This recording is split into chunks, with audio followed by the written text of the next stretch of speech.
Provident fund అమ్మేశాడు, voluntary retirement పెట్టేశాడు, వచ్చిన డబ్బంతా కొడుక్కి ఇచ్చేశాడు. వాడు ఎంఎస్ చదువుకుంటానని అమెరికా వెళ్ళిపోయాడు. నాన్నగారు ప్లేస్మెంట్ వచ్చిందండి నాకు చదువుకుంటుండగానే అన్నాడు, మంచి ఉద్యోగంలో చేరిపోయానన్నాడు, మేడ కట్టేసుకున్నానన్నాడు, 2 కార్లు కొనేసుకున్నానన్నాడు. ఒరే ఒక్కసారి రారా అంటే మాత్రం నాన్నగారండి ఇప్పుడు సెలవు కుదరదండి, నేను వస్తానండి, స్కైప్ లో చూడండి నన్ను కావాలంటే అన్నాడు.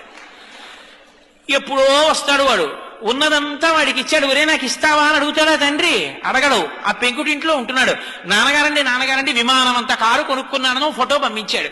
అది చూసి ఈ పెద్ద ఆయన పెంకుటింట్లోంచి రోహిణీ కార్తెలో ఉత్తరీయం నెత్తి మీద వేసుకుని ఎదురింటికి వెళ్ళి తలుపు కొట్టి మా అబ్బాయి విమానం అంత కారు కొనుక్కున్నట్ట ఫోటో చూడండి అంటాడు. నువ్వు పెంకుటింట్లో ఉంటున్నావు కదరా అంటే, పోన్లేదురో ఎంతకాలం బతుకుతాను, మా అబ్బాయి సంతోషంగా ఉన్నాడుగా అంటాడు. కొడుకు యొక్క సంతోషాన్ని చూసి సంతోషించగలిగిన వాడు తండ్రి.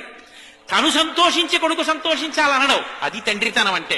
తండ్రి కష్టపడి పెంచి పెద్ద చేసినంత కాలం తండ్రి దగ్గర అనుభవించి ఆఖరణ తండ్రిని తీసుకెళ్లి వృద్ధాశ్రమంలో చేర్చి పెద్దవాడైపోయినటువంటి తండ్రి కొడుకు వచ్చి పక్కన కూర్చుంటే చాలు, కొడుకుతో కలిసి తిరుగుతున్న తండ్రిని చూసి నా మనవలు కూడా నాతో ఇలా ఆడుకుంటే బావుణ్ణు, నా కొడుకు కూడా ఇలా పడుకునే ముందు నా పక్క మీద కూర్చుంటే బావుణ్ణు, నన్ను చేయి పట్టుకుని దేవాలయానికి తీసుకెడితే బావుణ్ణు, సీతారామ కళ్యాణం అవుతుంటే నాన్నగారండి తీసుకెళ్లి కారులో దింపితే బావుండంటే, ఖాళీ లేదని ఏడాదికోసారి జైల్లోంచి బెయిల్ మీద వచ్చిన వాళ్ళ ఎప్పుడో అమెరికా నుంచి సంవత్సరానికి ఓసారి 20 రోజులు వచ్చి వెళ్ళిపోయి పిల్లలకి ఇంగ్లీష్ అలవాటు అయిపోతే నాయనమ్మ వాడికో జంతికలు చేసి పెడదామని వాడితో మాట్లాడదామని దగ్గరికి వెడితే మనవలు ఇంగ్లీష్లో మాట్లాడుతుంటే మాట్లాడడం చేత కాని నాన్నమ్మ మౌనంగా వాళ్ళ కోసం ఏడుస్తుంటే, తండ్రి చచ్చిపోయిన తర్వాత పాచి పీనుగు 3 రోజులు మంచు ముక్కల్లో నానిపోయిన తర్వాత వచ్చి అంచేష్టి సంస్కారం చేసిన కొడుకు ఒక కొడుక,